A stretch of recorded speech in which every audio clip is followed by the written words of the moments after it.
Thank you very much. Asante kwa kila mmoja ambao umeweza kufika katika nyumba ya Bwana siku ya leo. May God bless you. Bwana awabariki. Bwana wetu asifiwe.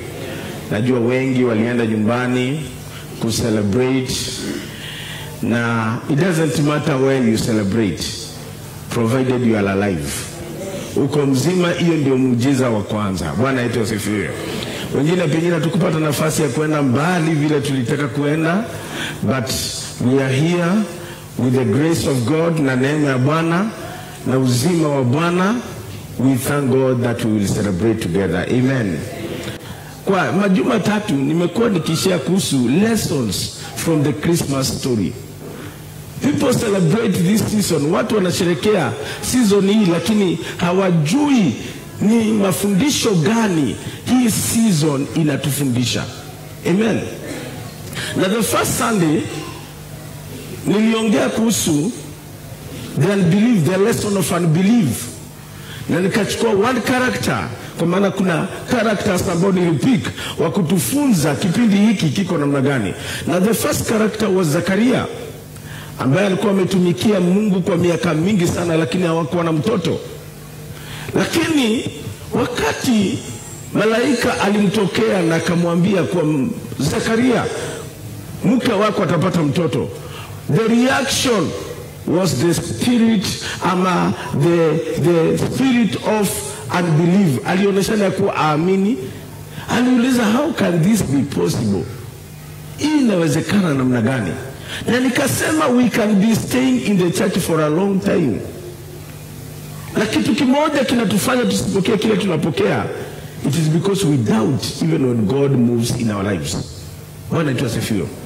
Na ilibidi malaika afunge mdomo wa Zakaria mpaka wakati mtoto tazaliwa, kwa sababu alijua mdomo, there is power in words. Maneno yake yanaweza ua kile Mungu ameanzisha, na huyo mtoto alikuwa aandae kuja kwake Yesu Kristo. Bwana wetu asifiwe. We must defeat the spirit of unbelief. Na nikasema hii danger ya kutoamini hata wakati Mungu anazungumza ni ya wale ambao wamekaa kanisani for a long time. Wamezoea mambo. Wamezoea, ni kama wamekuja wamezoeana na Mungu. This season inatufunza whether we have stayed for a long time or not, we need to believe in God that He can do it. Because He's the same yesterday, today, and forever. Last Sunday I talked about the joy of faith, furaha ya kuamini. Na I took another character ambaye anaitwa Mary. Mary yako amekaa kwa kanisa for a long time like Zakaria. But Mary, wakati malaika alimwapia, she was not expecting a child, kwa maana hakuwa ameolewa. Zakaria alikuwa anatarajia mtoto, na waliombea mtoto, na mpaka maombi nikana kwamba haikuwa inasikika. Wanaitwa sifiwe. Lakini Mary hakuwa anatarajia mtoto. All of a sudden malaika anamtokea na mwambia, na utapata mtoto. Mary about the reason kumuuliza, how can this happen? Kwa maana mimi sijaolewa kwanza. Na malaika akamwambia, nguvu za Bwana zitakuja juu yako na utapata mtoto. What was her response? She said, let it be unto me according to your word. Na iwe kwangu kulingana na neno lako. Amen. When we allow God to move in our lives, one of the joy ni kuwa nguvu za Mungu zinakaa ndani yetu. Amen. Today I want to pick another person na nimalizie na tujifunze pia jambo lingine katika what I've been calling about the lessons from Christmas story. Hadithi ama mafundisho kutoka kwa hadithi ya Krismasi. When people are celebrating, what lessons are we gaining from this story of the birth of Jesus Christ? Nataka tuende kitabu cha Luke chapter 2. Leo wakati mwingine tumekuwa Luke chapter 1.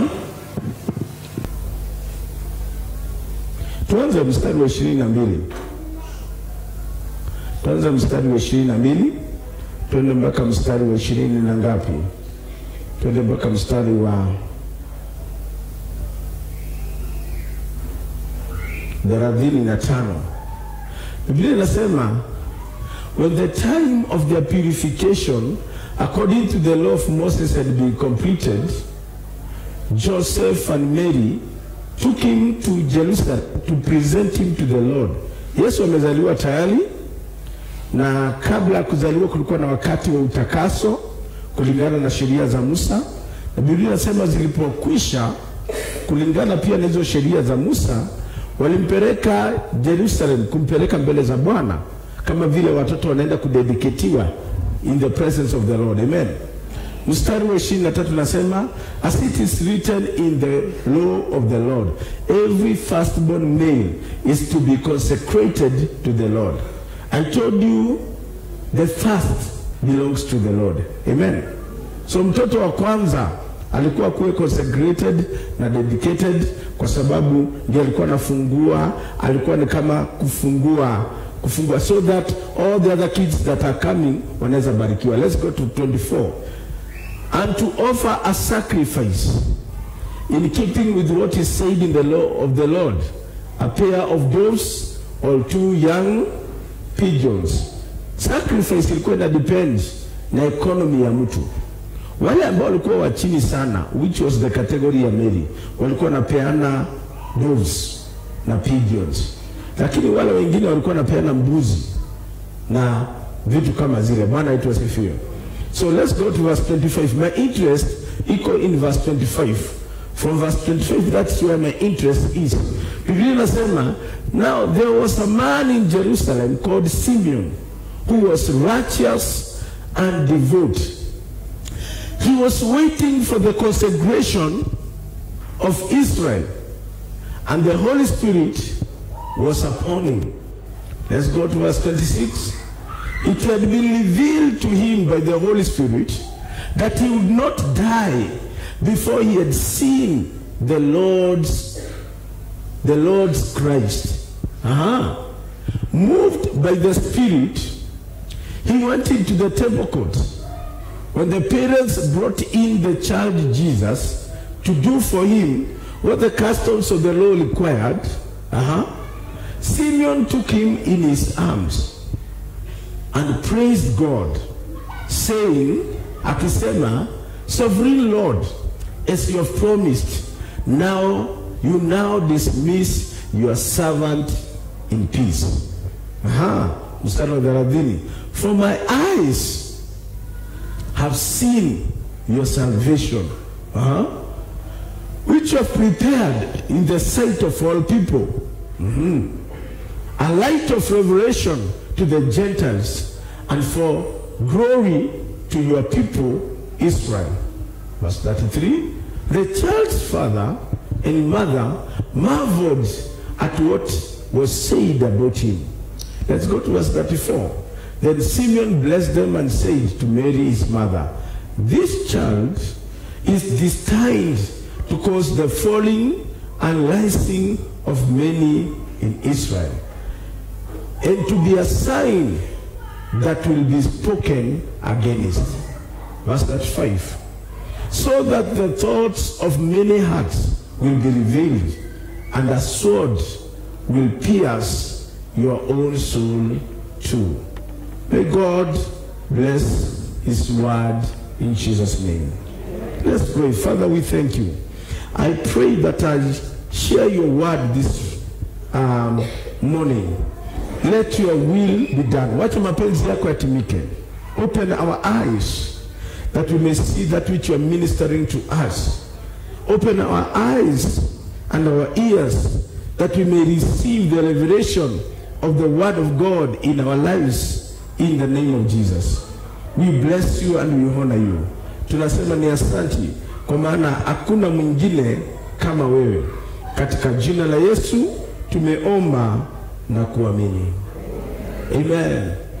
Today, leo nataka kuongea another lesson ya Christmas story is about the fruits of waiting upon God. Bwana wetu asifiwe. We are coming to the end of this year. Wengine ndoto zetu, maono yetu, vitu ambazo tulitamani zitendeke, they have not come to fulfillment. I have come to tell you, wait upon the Lord. Mngojee Bwana. Bwana wetu asifiwe. God is a God of timing. Mungu ni Mungu anajua kitu fulani kinaingia wakati fulani. Mungu sio Mungu ambaye anaachilia kila kitu wakati mmoja. He's a God who knows the right time for the right thing. The right thing for the right time. Sometimes we rush things in our life. Na mwanadamu ameumbwa na the desire to kukimbisha mambo. He wants things to happen very fast. Unataka vitu vitendeke mahali pamoja. Listen to me, my brothers and sisters. Christmas story teaches us there is power and there are benefits in waiting upon God. Everything will not come the time we want it. Kila kitu hakitakuja wakati ambapo tunachotaka.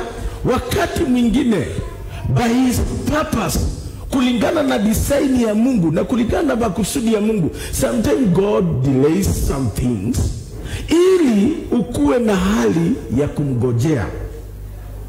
The promises of God are there.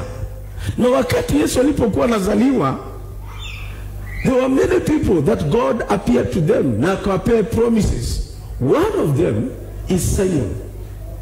Simon, this man we are meeting. Simon, Mungu alimtolea kwa ufunuo na akamwambia kuwa wewe hautakufa kabla hujashika Mesia. Ule ambao nimeamunwa atakuja kukomboa ulimwengu. You will not die before doing that. Na Simon was just in the temple of God, waiting and waiting and waiting and waiting. Biblia inasema, let's go to verse 2. Yes, verse 25 inasema, he was righteous and devout. He was waiting for the consolation of Jerusalem. Alikuwa anangojea. Hakujua itafika wakati gani. But he knew God is faithful. One of the things katika maisha wapendwa is that whether you like it or not, you have to wait for some things. Amen. Things will not happen like the way you want them to happen. Hazitatendeka vile ambavyo ungependa ziweze kutendeka. But in waiting,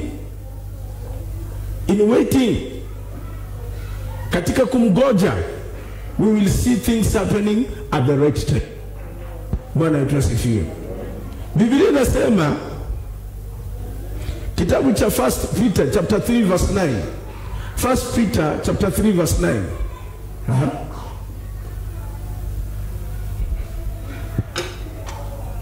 First Peter chapter 3 verse 9. Inasema do not repay evil with evil or insult with insult, but with blessing.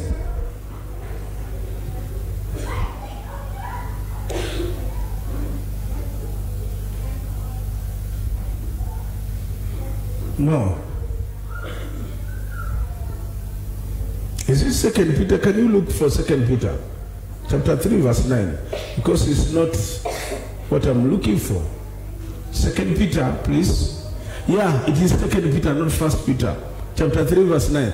The Bible says, the Lord is not slow in keeping his promises. Mungu hakawii kutimiza agano zake. As some understand slowness, he is patient with you, not wanting anyone to perish, but everyone to come to repentance. God is never slow in fulfilling what he has said he will do. Hallelujah. Mungu anangojeanga kipindi. He has a reason in everything. Na kama kuna kitu ambacho kimevunja watu moyo na kanisani, it is God has promised you something but he's not doing it. Waiting, kungojea wakati wa Bwana. Vijana wengi wameingia katika shida nyingi because they can't wait on the God's time. Bwana atusifiwe. Wengine wanakimbia katika ndoa without waiting on God, and because of doing that wanaingia kwa mikono ya watu ambao hawakuwa wanastahili kuingia katika mikono ya hiyo. Wait on God. One of the lessons that we learn from the Christmas story ni kuwa God desires that we wait upon him. Tumgoje. He has the perfect timing. He knows what is good at what time. Usifikiria kuwa kitu kizuri ni wakati fulani. Maybe before something comes in your life, the big blessing you want, kuna vitu fulani Mungu anataka zingie kwa maisha yako kwanza kabla ya the big blessing. Na therefore he will delay upon you, na build character, na afanye mambo kama yale.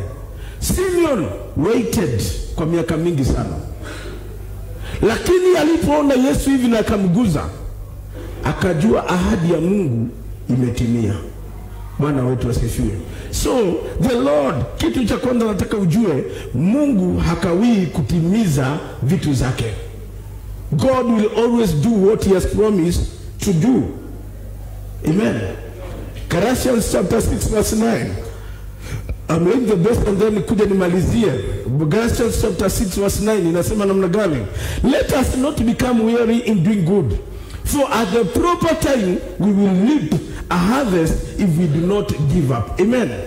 What this scripture inasema ni kuwa, when we do the right thing, wakati tunapomngojea Bwana, at the right time tutavuna kile tunachohitaji. We will harvest the fruit of our waiting. Tutakuwa na matunda kwa sababu ya kungoja kwetu. Kuna watu wanakuwa kanisani, wameomba, wanashushika moyo, mpaka wengine wanasema hiyo kanisa tasitenda tena. I will not believe in God again. I have come to encourage you at the last Sunday of this year that God may not have done it this year, but continue waiting for him. He will do it in 2022. And even if he doesn't do it in 2022, in 2023, you are not going anywhere. You will still be alive. He will do it. Na ndio Biblia inasema, let us not become weary. Tusichoke. Tusichoke. Salimia jirani yako, mwambie haleluya, haleluya. Mwambie usichoke. Usichoke kutenda mema. You are a leader. Don't be weary of leadership. Wewe ni kiongozi, wa mama, wa wazee, wa vijana. Don't get tired of that. You are involved in a ministry katika nyumba ya Bwana. Don't be tired of it. Uko kwa praise and worship, uko kwa whichever kind of ministry, I've come to remind you, don't continue. Just like the way Simeon, Biblia inasema vile alivyokuwa amejitolea, na alijitolea kwa hekalu ya Mungu, mpaka aone ile ahadi Mungu alikuwa amemtimiza, alikuwa amemwambia ataitimiza ahadi ya kumuona kwa macho yake Mesia, na aliiona. Hallelujah. Your blessings, listen to me, your blessings are in the house of God. Baraka zako ziko kwa nyumba ya Bwana. Na kwa hivyo usichoke. Usichoke kukuja kwa nyumba ya Bwana, usichoke kuamini Bwana, usichoke kumtumainia Bwana, usichoke, because your blessings and your promises are in the house of God. Can somebody shout amen? Tunaingia 2022 in the next few days. Don't get weary of waiting upon the Lord. Hallelujah. Usichoke kumngojea Bwana. You prayed this year. You have prayed for several years. God has a timing. His timing may not go with your timing. Timing ya Mungu inaweza kosa kuenda na yako. Because sisi tunatakanga sasa, na kama sio sasa ni sasa, sasa hivi. Hiyo ni wanadamu. Kama sio sahihi, ni jana Bwana. Nibariki jana. If you are not blessing me today, bless me yesterday. Hiyo ndio wanadamu. But God has his timing. He knows. Biblia inasema time and season are in his hands. Misimu na wakati uko kwa mikono ya Mungu. Kwa hivyo anajua the season and the time of your blessings. And maybe 2022 is your season of your blessing. Hallelujah. 2022 might be the season. 2021 was not. Maybe it was a season to prepare you for your blessing. 2022, you don't know what God is doing. So let us not become weary. Tusichoke. Tusichoke kumwamini Bwana, tusichoke kwenda kanisani, tusichoke kujitolea kwa Mungu, tusichoke. Because in proper time, wakati unaofaa, matunda ya kumngojea Bwana yataonekana katika maisha yetu. People will see this person, huyu mama, kumbe alikuwa anamngojea Bwana. Tunaona nikana kwamba Mungu amemwachilia, kumbe Mungu alikuwa anangojea wakati wake. Haleluya. Bwana wetu asifiwe. Kumbe huyu kijana tuliona nikana kwamba ametupa mbao, ameenda kanisani, amemwamini Bwana, kumbe his time of harvest was coming. I've come to tell you, your time for harvest, like the way Simon's time came. Wakati wa Simeon ilikuwa imetaimiwa iwe wakati wa Christmas, and every time we remember Christmas, we remember Simon. Hallelujah. Because his time came at the right time. Your time also will come at the right time in Jesus' name. I declare your time will come at the right time in Jesus' name. Kwa hivyo usichoke, mama usichoke, mzee usichoke, kijana usichoke. Endelea kumtumikia Mungu. Your time will come in Jesus' name. Habakkuk chapter 2 verse 3. Habakkuk chapter 2 verse 3 nasema namna gani? Habakkuk chapter 2 verse 3 nasema namna gani? For the liberation awaits an appointed time. Ufunuo maono, haya maono ni ya wakati fulani. For the liberation awaits an appointed time. It speaks of the end and will not prove false. Though it linger, wait for it. Though it linger, hata kama itachelewa, ingojee. It will certainly come and will not delay. Hallelujah. I know I'm talking, and I know there are some people who have been waiting for great things, praying for great things. Just like the way, na hata sio kuomba, wengine hata Mungu amewafunulia mambo fulani. God has spoken some things in your life. Mungu amenena mambo kadhaa kuhusu jamii yenu, kuhusu hata watoto wako, kuhusu hata mambo fulani kuhusu maisha yako. Na inakaa ni kana kwamba ile Mungu alinena ni kana kwamba imefanya nini? Inachelewa. Ni kana kwamba itimii. God has given you a revelation. Mungu amekupa ufunuo. Ufunuo wa mambo fulani. I have come to tell you, God revealed to Simon, alileta pia ufunuo kwa Simon, na akamwambia Simon, hautakufa kabla hujashika Mesia kwa mikono yako. That was the vision. That was a revelation. Na ilikuja ikatimia. Na that's why kwa kitabu cha Habakkuk anasema ufunuo ambao Mungu ameleta kwa maisha yako, matarajio, the desires that you have. Mungu ameweka desires in your heart as a revelation, as a vision. Biblia inasema ni ya wakati unaofaa, an appointed time. It speaks about the end and not prove false. Though it linger, wait for it. I am praying for the grace of waiting in this church. Amen. We have a big vision even as a church. We want to do several things. Na zita happen as fast as we desire. Kuna vingine umesikia pastor akiongea hapa na mpaka saa hii unaona zijatendeka, si ndio? Bwana yetu asifiwe. It is for an appointed time. Ni wakati unaofaa. Kila kitu kiwezi tendeka wakati unataka kitendeke. Some things if they happen zinaweza kukutoa hata katika wema wa Bwana. But God has to delay. So it will certainly come and it will not delay. I've come to tell you, provided unatembea katika njia za Bwana, what God has promised in your life, it will come to pass in Jesus' name. Wengine tumekuwa tukiombea kazi, wengine tumekuwa tukiombea biashara, wengine tumekuwa tukiombea vitu kadhaa na zinakaa kana kwamba zimechelewa. I have come to tell you, just wait. Endelea tu kungojea. At the appointed time it will happen in Jesus' name.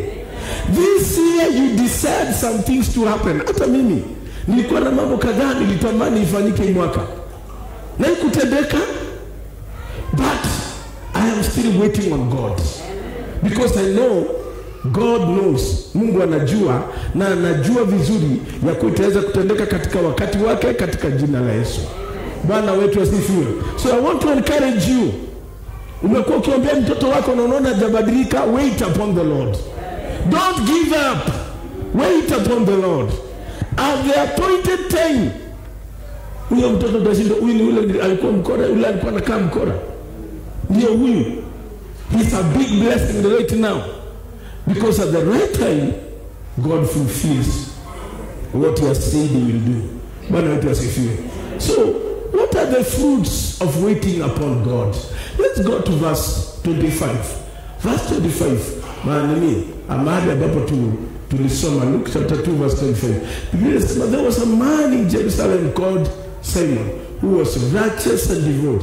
He was waiting upon the consideration of Israel, and the Holy Spirit was upon him. Bwana wetu asifiwe. Number one is that waiting builds endurance in our lives. And the Holy Spirit was upon him. Roho wa Bwana alikuwa kuhakikisha kuwa ako katika njia ya Bwana. When the Spirit of God comes upon us, we can wait. We can endure some things. Because Christianity is a life of endurance. Bwana wetu asifiwe. Wakati mwingine we feel weak. Waiting strengthens us when we feel weak. Colossians chapter 1 verse 11. Let's go to that verse. Biblia inasema, may you be strengthened with all power according to the glorious might, for all endurance and patience with joy. Kile kungojea inafanya ndani ya maisha yetu, inaachilia we can wait on God and we can build endurance upon us. Na ile endurance iko ndani yetu ni ya endurance with joy. We know God is in control. He's doing something. I may not see it, but I feel it in my life. Bwana wetu asifiwe. That's why unaona Biblia inasema, and the Holy Spirit was upon him. Mungu, he was waiting for the consolation of Israel. Alikuwa anangojea. Mungu alikuwa amemfunulia, amemwambia kuna wakati na kuja kukomboa, nitaleta mfalme, nitaleta Mesaya, atakomboa watu wangu. He didn't know the time, but the Spirit was upon him. May the Spirit of the Lord be upon you in Jesus' name. Es kama vile unapongojea kile Mungu amekuahidi katika maisha yako, I pray that the Spirit of God will be upon you in Jesus' name. Huyo Roho will build endurance in your life. He will make sure that you can wait for the promise. You can pray for the promise, and you can trust the promise. Amen. You can wait, you can pray, and you can trust that the promise will come to happen in Jesus' name. Waiting, number 2. Waiting on the Lord prepares us for the promise that he has promised us. Amen. Waiting prepares us for the promise. Inatuandaa. That's another fruit. Inatuandaa ya kuwa Mungu kile alichoahidi atatimiza. 1 Corinthians chapter 1 verse 7. So that you are not lacking in any gift, are waiting eagerly for the revelation of our Lord Jesus Christ. Amen. Kungojea kunafanya unaandaliwa kwa muujiza wako. Your miracle will not. Unajua kuna miujiza zingine zinaweza kukuja na zikutoe katika wema wa Bwana. Kuna blessings they can come zikuconfuse katika maisha yako. Ushindwe ni nini kimetendeka. But that waiting prepares you. Prepares you. That whatever blessing will come, you will know it is from the Lord. Utajua ni kutoka kwa Bwana. Na utajua ni kukufanya usonge karibu na Bwana. Si kukutoa katika wema wa Bwana. Kuna watu wamebarikiwa wakakosa kurudi kanisani. Tunawaombea hapa. We have prayed for them. Wengine wamebarikiwa na gari, wengine wamebarikiwa na nini. I usually give a story of one brother ambao tuliomba naye sana, alikuwa na shida sana kubwa na alikuwa na madeni mengi sana, na we prayed with him, na nikamwambia ndugu yangu, yes, whatever you are getting. Alikuwa anapata pesa akipeana hivi kwa rent, ile pesa ingine inabaki hata itoshi, anaanza kukopa tena. Na nikamwambia let's do this, let's test God, let me take your process, tumwamini Mungu na uanze kukombolewa kutoka kwa hizi vitu. Kumwambia and the way we test God is through your tithing. Toa fungu la 10. Mwezi wa kwanza alikuja akilia, anapata 2,000, nyumba ni 1,000, na madeni yako nayo 1,200. Akakuja na 2,000, akaniambia pastor, what will I do? Akamwambia lete 200. Lete 200 ndio tithe yako, hiyo ingine nitaiombea. Nikaiombea. Akaenda. Nilikuwa nimemwambia tu test Mungu for 3 months. Mwezi wa pili pia akakuja, akasema sasa madeni sio 1,200, ni 1,700. Na mshahara ni 1,000 ngapi? 2,000. Nikamwambia hata kama ni 1,700, leta 200 ya tithe kwanza. This is where we must take. Ni kama vile nilimwambia lazima tuchukue shindano ili upone. Bwana wetu asifiwe. Miraculously, kwa miujiza, in the second month, God opened a door. Alipigiwa simu, akaitwa kazi. Na akaitwa kazi nyingine, alikuwa bado watchman, akaitwa kazi nyingine ya watchman, kwa maana sasa alijulikana ni watchman. Akaitwa kazi ya watchman ambayo analipwa 18,000, from 2,000 to 18,000 within 2 months. Alikuja akaniambia pastor, it is working, it is working. Nikamwambia relax, relax, God is not through with you, just be patient, just be patient.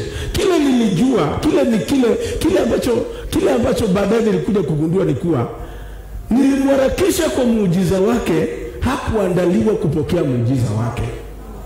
Do you know you can receive a miracle ikutoe katika, ukuwe so excited utoke katika njia za Bwana.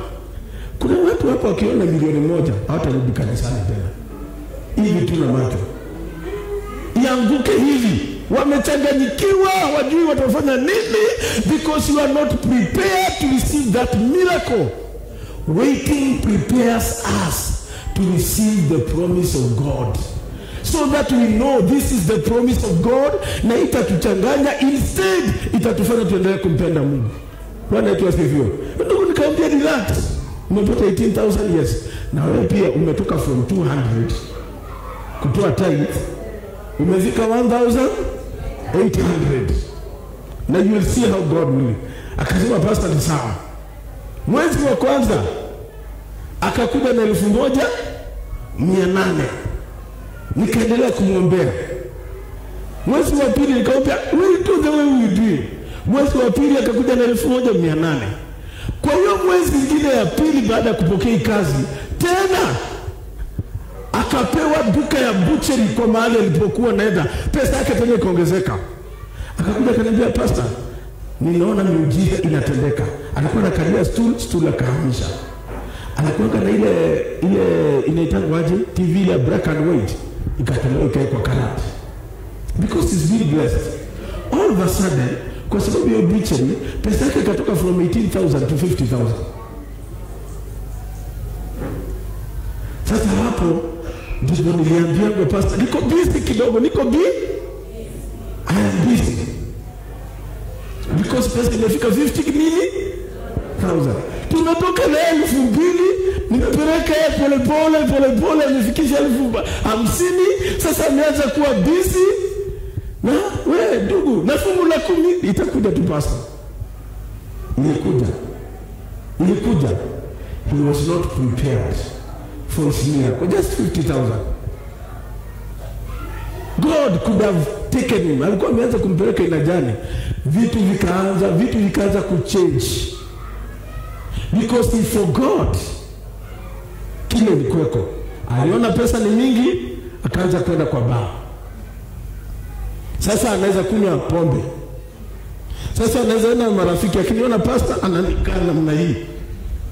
Ndio kuna mtu anaweza anakaa hivi na akifunga macho anajua wewe jamuona na kumbe umemuona tu. Anaitwa sifiwe. And kwenda hivyo, he went down and down and down. Why? He was not prepared to receive the promise of God.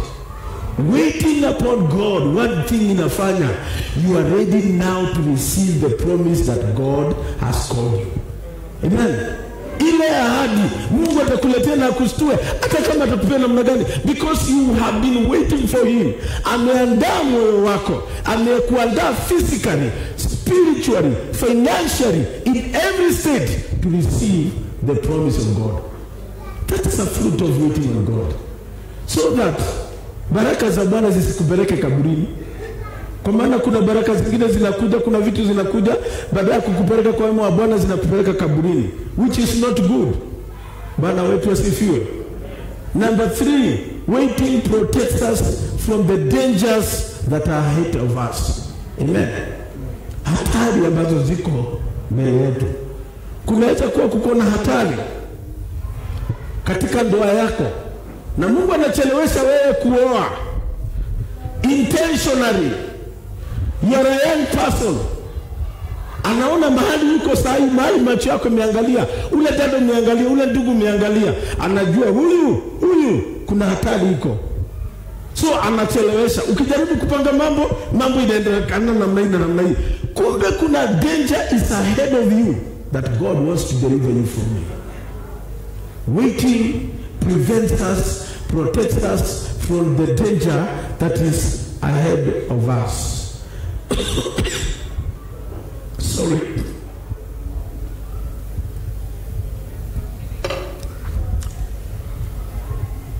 Number 3, waiting helps us to see the character of God. Tuone Mungu ni Mungu wa aina gani. Mungu ni Mungu wa aina gani. Isaiah chapter 30 verse 18. Let's go there. Isaiah chapter 30 verse 18. Isaiah 30 verse 18. Inasema, therefore the Lord longs to be gracious to you, and therefore he waits on high to have compassion on you. For the Lord is a God of justice. How blessed are those who long for him. Waiting inatufanya tujue yule Mungu tunayemwabudu ni Mungu wa aina gani. Is a God who keeps his promise. Is a God who does not fail his people. Amen. Ni Mungu ambaye haangushi watu wake. Na hiyo ndio Simon. Let's go to Simon, to Luke chapter 2 verse 26. Let's go to verse 26. Nasema namna gani?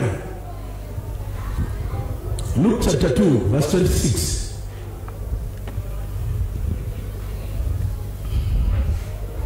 That will not die before. Yes. Let's go to verse 27.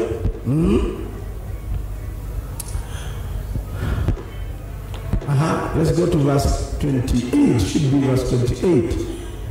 Should be. Yes, verse 29 now. Verse 29, praising the Lord. Sovereign Lord, as you promised, you now dismiss your servant in peace. Bwana tusifiwe.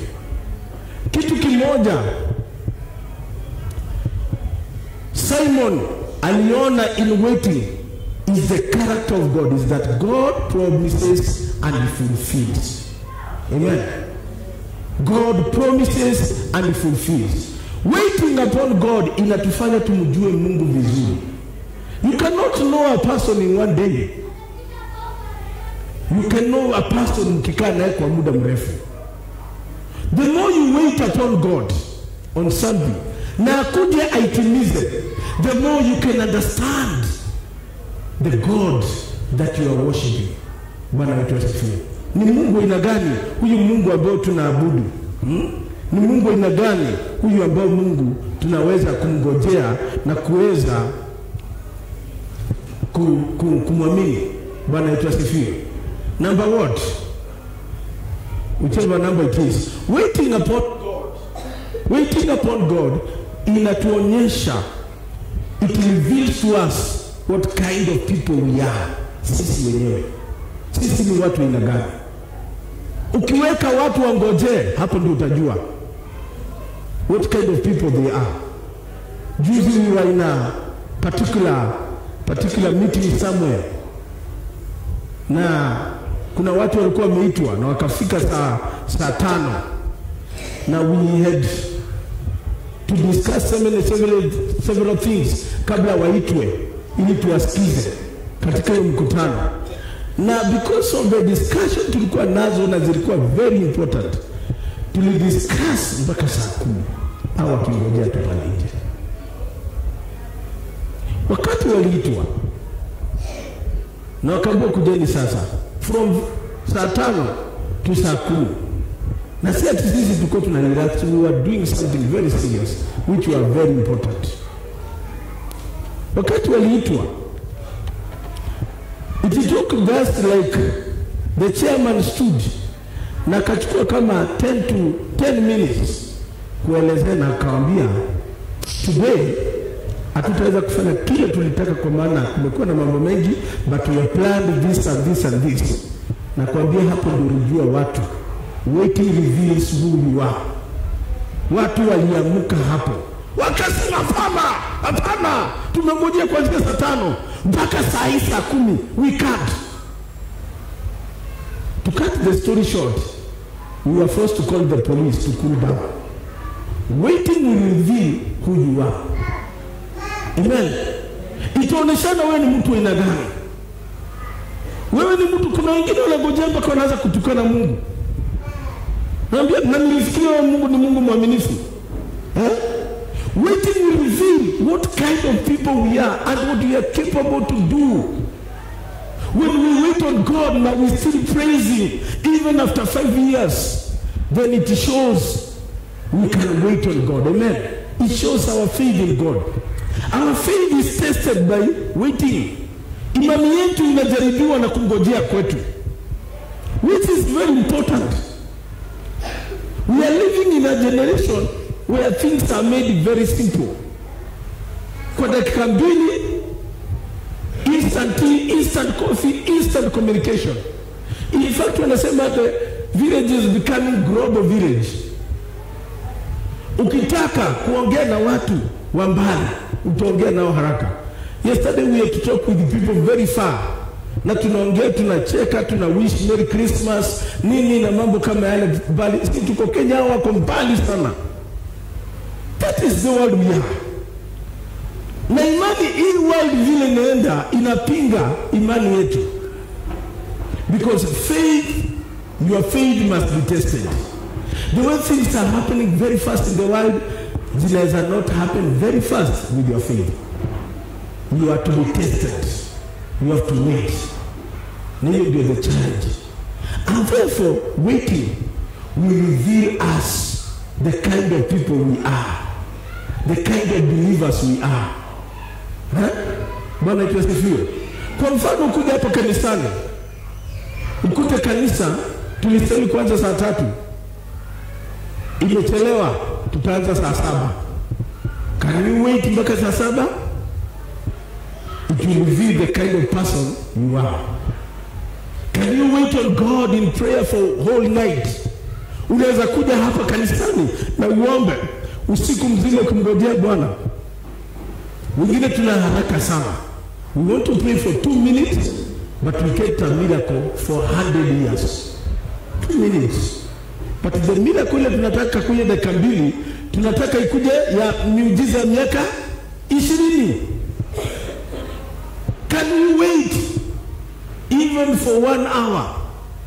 Abraham waited for his son for over 20 years. Over 20 years.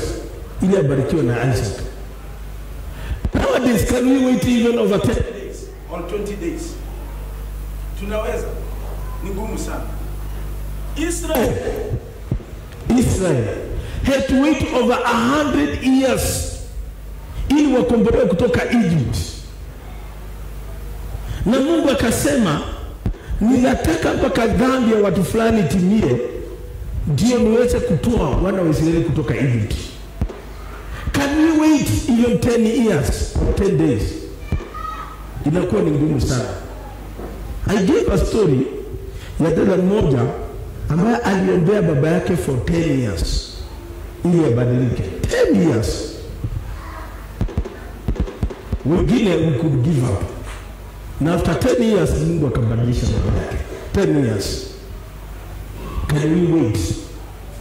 Can we wait?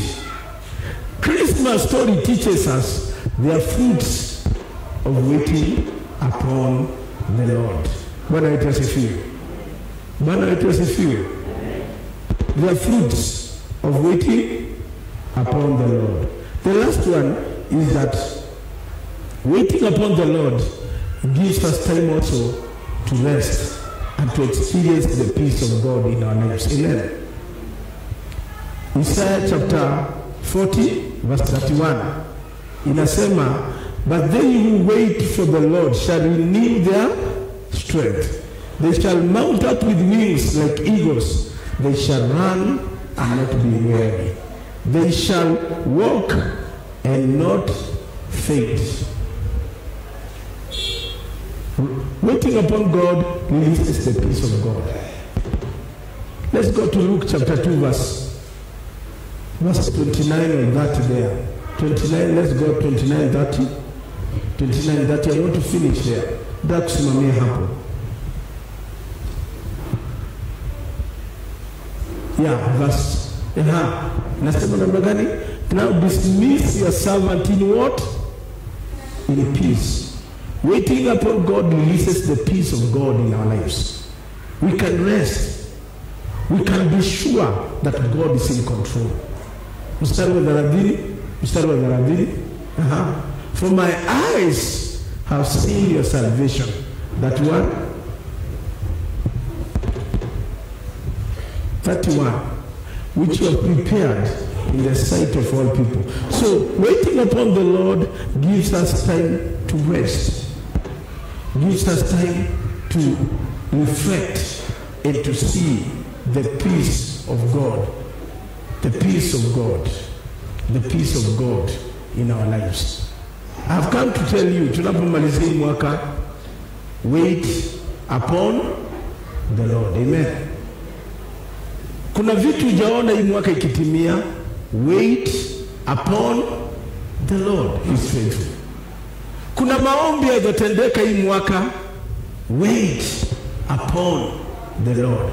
May the Lord release the grace to wait upon him. Amen. And as we wait upon him, the Spirit will be upon us. Roho Bwana atakuwa juu yetu. We will witness the peace of God. We will know the God that we worship in a better way than the way we knew him. Let's stand and pray. Let's stand and pray. Let's stand. Tusimame mbele tu za Bwana.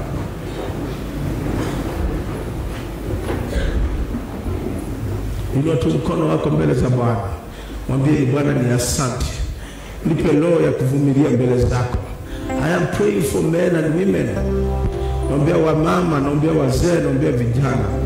That the Lord may release a spirit of waiting upon him. Miujiza ambayo tunaiona saa hizi, kuna watu walingojea kwa miaka mingi. The Jesus we celebrate today, there are some people like Simon and Anna the prophetess. Walingojea miaka mingi ili wamuone tuna macho. Yet today we are celebrating what Jesus is doing in our lives. Yet today we can call upon Jesus and he can heal us. Yet today we can call upon Jesus and he can deliver us. Some people waited for many years. May God release the grace to wait for your vision. Father, we thank you. Father, we thank you. We worship you. Just worship the Lord. Tell God, thank you. Thank you. You prayed this year. Uliomba mwaka na kutimia. Mwambie Bwana ni asante. Mwambie Bwana bado nangojea. Because you are a God who keeps your promises. We love you and we celebrate you. We love you and we honor your name. Lekata poshekete poyo ribi nilia. Lapoyo remama na lakata poyo ribi yakayai. Jehovah, we thank you, Lord. We thank you, we thank you. I join my faith ndani ya imani yangu na Wakristo mahali hapa katika kanisa hili. Tumekungojea kwa sababu ya maono. sababu ya maombi. Tumekungojea na itatimika mwaka huu. We still have faith in you that you will do it like you did it to Simon, like you did it to Prophetess Anna Mala. Tunasema ni asante. Naombea vijana wengine wamengojea kazi, wengine wamengojea miujiza yao na itatimia. But I pray for them in the name of Jesus. I pray with them in Jesus' name that Lord, it will come to pass. It will come to pass. It will come to pass, and that your name will be honored.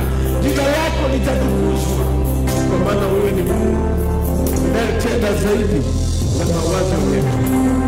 We bless you. Kwa mkono wako na kukuombea.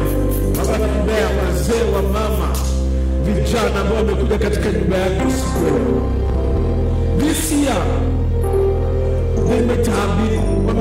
walikuwa na matarajio makubwa, na pengine kwa wengine haikutendeka. I pray as they continue to wait upon you at the appointed time, you will surprise them with your miracle in Jesus' name. Utawashangaza na muujiza wao katika jina la Yesu. You will bless them in an exceeding manner, and they will acknowledge you as Lord for provision. Naomba kwa sababu ya vijana, wamama, wazee na wamama, bless them, Lord. As we enter 2022, fulfill the desires of their heart. You are the same yesterday, today, and forever. Haubadiliki na ubadilishi na jambo lolote. Let your blessing be upon your people. I bless them as your servant. Katika jina la Baba na la Mwana na Roho Mtakatifu, nimeomba na kubariki watu wako. Can we shout amen? Can we shout amen?